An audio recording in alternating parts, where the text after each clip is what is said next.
আসসালামু আলাইকুম ওয়া রাহমাতুল্লাহি ওয়া বারাকাতুহু। সম্মানিত দ্বীনী ভাইয়েরা, আপনাদের সম্মুখে আমি একটি হাদিসের আলোকে কিছু গুরুত্বপূর্ণ কথা বলবো। আশা করি ইনশাআল্লাহ আপনাদের এবং আমাদের সকলের উপকারে আসবে। আজ আমাদের মানব জাতির, মুসলিম জাতির এত পরিমাণ অধঃপতন হয়েছে ঈমান ও আকীদার বিষয়ে। বিশেষ করে ঈমানের ক্ষেত্রে মুসলমানদের অনেক ঈমান দুর্বল হয়ে গিয়েছে।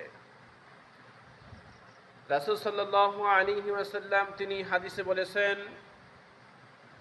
ক্বালা রাসূলুল্লাহি সাল্লাল্লাহু আলাইহি ওয়াসাল্লাম, বুনিয়াল ইসলামু আলা খামস, শাহাদাতু আল্লা ইলাহা ইল্লাল্লাহ ওয়া আন্না মুহাম্মাদার রাসূলুল্লাহ ওয়া ইকামুস সালাত ওয়া ইতাইজ যাকাত আল হজ্জ ওয়া সাওম রমাদান।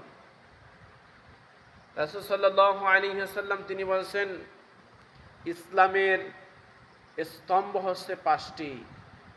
এই পাঁচটি স্তম্ভের ভিতরে প্রথম নম্বর স্তম্ভ হচ্ছে শাহাদাতু আল্লা ইলাহা ইল্লাল্লাহ, অর্থাৎ মহান আল্লাহ রাব্বুল আলামিনকে এক এক আল্লাহ বলে স্বীকার করা এবং মুহাম্মদুর রাসূলুল্লাহ সাল্লাল্লাহু আলাইহি ওয়াসাল্লামকে নবী ও রাসূল হিসেবে স্বীকৃতি প্রদান করার মাধ্যমে সর্বপ্রথম মুসলিম হতে হয়। মুসলিম হয়ে তারপরে তাকে ইসলামের সকল বিধানের উপরে প্রতিষ্ঠিত হতে হয়। এখানে আমরা শুধু শাহাদাতু আল্লা ইলাহা ইল্লাল্লাহ শুধু মুখে স্বীকার করি, ওয়া আন্না মুহাম্মাদুর রাসূলুল্লাহ শুধু মুখে স্বীকার করি, কিন্তু কাজে পরিণত করতে পারতেছি না। এটাই হচ্ছে আমাদের মুসলিম জাতির জন্য সমস্যা। আমরা যখন মুখে বলবো শাহাদাতু আল্লা ইলাহা ইল্লাল্লাহ, তখন অর্থাৎ এক আল্লাহকে সাক্ষ্য দিলাম, তখন আল্লাহ রাব্বুল আলামিনের সকল বিধান সমূহের উপরে নিজেকে প্রতিষ্ঠিত করতে হবে। ওয়া আন্না মুহাম্মাদুর রাসূলুল্লাহ মানে হচ্ছে মুহাম্মদ সাল্লাল্লাহু আলাইহি ওয়াসাল্লামকে নবী ও রাসূল হিসেবে স্বীকৃতি প্রদান করলাম, মানে হলাম আমার জীবনে মরণ পর্যন্ত মুহাম্মদ সাল্লাল্লাহু আলাইহি ওয়াসাল্লামকে অনুকরণ করে চলব। মুহাম্মদ সাল্লাল্লাহু আলাইহি ওয়াসাল্লামের আকীদা ব্যতীত আর এক বিন্দু পরিমাণ চলব না। নিজের মন গড়া মতন চলব না। আমার নফস আমাকে যেই দিকে প্ররোচিত করবে আমি সেই দিকে চলব না। আমি চলব আমার মহান রব আল্লাহ রাব্বুল আলামিনের পথের দিকে। এটাই হচ্ছে আকীদা। আর এটা আমরা মুখে স্বীকার করি কিন্তু কাজে পরিণত করি না। এইখানে আল্লাহ রাব্বুল আলামিন হাশরের ময়দানে আমাদেরকে এমনভাবে পাকড়াও করবেন, এমনভাবে আল্লাহ রাব্বুল আলামিন ধরবেন, সেই দিন বলবেন, খুযুহু ফাগুল্লুহু সুম্মাল জাহিমা সাল্লু। আল্লাহ রাব্বুল আলামিন তাদেরকে বলবেন, এদেরকে ধরো আর ধরে ধরে এদেরকে বাঁধো শিকল দিয়ে। আল্লাহ রাব্বুল আলামিন কোরআনুল কারীমে বলেছেন, শিকল দিয়ে তাদেরকে বাঁধা হবে, এমনভাবে বাঁধা হবে, বেঁধে তাদেরকে জাহান্নামের দিকে নিক্ষেপ করা হবে।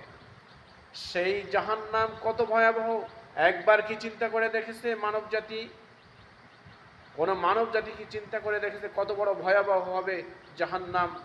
যদি কোনো ব্যক্তির ভিতরে শাহাদাতু আল্লা ইলাহা ইল্লাল্লাহ সাক্ষ্য দেওয়ার পরেও যদি তার ভিতরে শিরিক থাকে বিদ্যমান, বেদাত থাকে বিদ্যমান, এবং মুহাম্মদুর রাসূলুল্লাহ সাল্লাল্লাহু আলাইহি ওয়াসাল্লামের তাকে নবী হিসেবে স্বীকৃতি দিল, কিন্তু তার সুন্নাত অনুযায়ী, তার সুন্নাত পদ্ধতি অনুযায়ী জীবন গঠন করলো না, সেই ব্যক্তির থেকে অধম আর সেই ব্যক্তির থেকে পাপী আর কেউ নেই।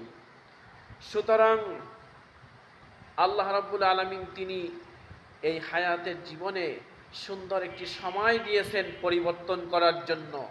নিজের আকীদা এবং আমলের পরিবর্তন করি আসুন।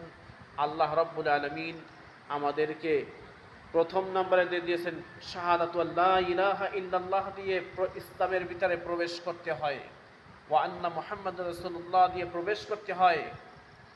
এরপরে বলছেন, ইয়া আইয়ুহাল্লাযীনা আমানু দুখুলু ফিস সিলমি কাফা ওয়া লা তাত্তাবিউ খুতুওয়াতিশ শাইতান ওয়ালা তাত্তাবিউ খুতুওয়াতিশ শাইতানি ইন্নাহু লাকুম আদুউম মুবিন। মহান আল্লাহ রাব্বুল আলামিন বলেছেন, হে ঈমানদারগণ, তোমরা ইসলামের ভিতরে পরিপূর্ণভাবে প্রবেশ করো আর শয়তানের পথ অনুসরণ করো না। নিশ্চয়ই শয়তান তোমাদের প্রকাশ্য দুশমন, প্রকাশ্য শত্রু। এই কথা আল্লাহ রাব্বুল আলামিন বলেছেন, সতর্ক করে দিয়েছেন। তারপরও আমরা শুধু মুখে লা ইলাহা ইল্লাল্লাহ বলে স্বীকার করি, ওয়া আন্না মুহাম্মাদুর রাসূলুল্লাহ বলে স্বীকার করি, কিন্তু কাজে আমরা বিশাল পার্থক্যর এক দেয়াল তৈরি করে রেখেছি। আজ দেখেন, সারা বিশ্বে যখন মুসলমানরা নির্যাতিত হচ্ছে, তখন আমাদের ভিতরে এক শ্রেণীর মানুষ তারা